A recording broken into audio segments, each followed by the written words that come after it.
श्रावण महिन्यात कृष्ण अष्टमी तिथीला मध्यरात्री रोहिणी नक्षत्रावर मथुरेमध्ये कंसाच्या कारागृहात भगवान श्रीकृष्णांचा जन्म झाला आहे।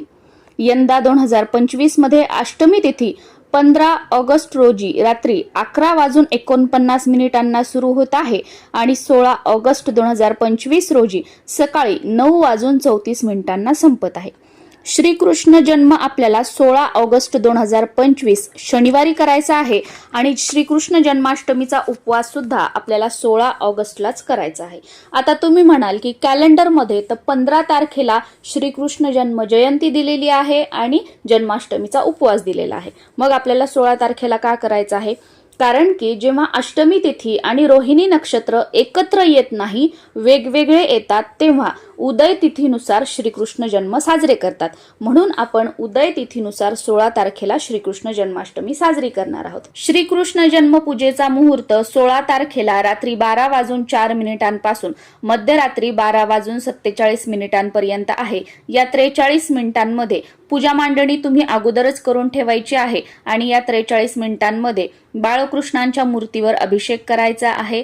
बाळकृष्णांना छान सजवून पाळण्यामध्ये त्यांना बसवायचं आहे आणि बरोबर 12:39 पाळणा हलवून पाळणा म्हणत म्हणत श्रीकृष्णांचा जन्म करायचा आहे। त्यानंतर बाळकृष्णांना नैवेद्य दाखवायचा आहे।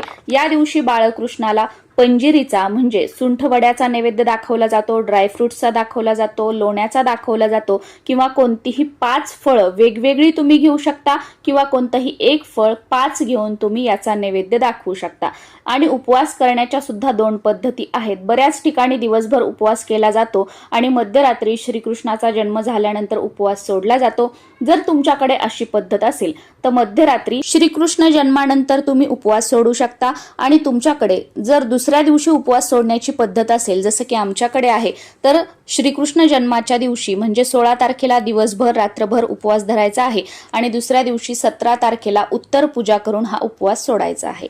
उत्तर पूजा कशी करावी, या उपवासाला काय खावं काय खाऊ नये, याच बरोबर पूजा मांडणी कशी करावी, श्रीकृष्णांचा जन्म कसा करावा, श्रीकृष्णांच्या मूर्तीवर म्हणजेच बाळकृष्णाच्या मूर्तीवर अभिषेक करताना कोणते मंत्र स्तोत्र म्हणावेत, श्रीकृष्णांची आरती पाळणासह संपूर्ण माहितीचा व्हिडिओ आपलं YouTube चॅनल प्रांजली जोशीवर अपलोड केलेला आहे।